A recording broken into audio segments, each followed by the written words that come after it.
Good morning কাকু। Good morning. আচ্ছা আচ্ছা কাকু, এই জায়গাটা কোথায়? এই জায়গাটা পাতরা। পাত্রা।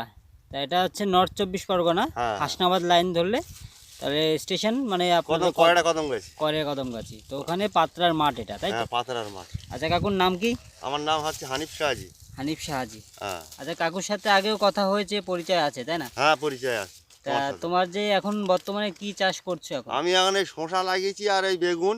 হ্যাঁ, হ্যাঁ। শসা বেগুন আর কি আছে? আর এই লঙ্কা আছে। একই একই জায়গায় এগুলো লাগানো আছে? এইগুলো লাগানি আছে। হ্যাঁ, কোন গাছটা? হ্যাঁ, বেগুন গাছে ফল আরো বেড়েছে। হুম। এই মাজায় পড়ে একটু কুয়াশা করেছিল না, হ্যাঁ।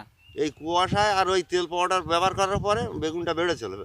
লাস্টবার মনে হয় 150 থেকে 150 কেজি বেগুন হয়েছে। 150 কেজি বেগুন হয়েছে। তা আপনি তো এখন মোটামুটি ভালো ইনকাম করেছেন হ্যাঁ, হ্যাঁ, এখান থেকে। হ্যাঁ, হ্যাঁ, আচ্ছা। মোটামুটি এখন আর অসুবিধা হয় না। তা অনেকে কাকু বলছে যে আপনি হয়তো এই কথাগুলো আমাদের কোম্পানির হয়ে হয়তো বলছে, আপনাকে শিখিয়ে দেওয়া হয়েছে সেই কারণে। তো এরকম কিছু কি? না, না, ওরকম কোনো ব্যাপার না। আমি আপনার কাছে ফলমূলা নিয়ে আমার অভিজ্ঞতা আর আপনার অভিজ্ঞতা এই আপনার এতে পাঠিয়ে তেল পাউডার দিয়ে এই জিনিসটা ভালো হয়েছে আমার। আচ্ছা। তো আমরা আপনার নাম্বারটা এখানে দিয়ে দিতে পারি, যদি কেউ আপনার জানতে চায় যে কি এটা আপনার হ্যাঁ, হ্যাঁ, জমিটার ও কোনো ব্যাপারে কি ব্যাপার হয়? না। আচ্ছা, সেটা আমরা দিতে পারি। হ্যাঁ, নাম্বার দিতে পারেন, আমি নিজে কথা বলবো। তা কাকু এখন খুশি তো? হ্যাঁ, হ্যাঁ, এখন খুব। ঠিক আছে, আপনি চাইছেন আরও চাষটাকে বাড়াতে? হ্যাঁ, হ্যাঁ, হ্যাঁ।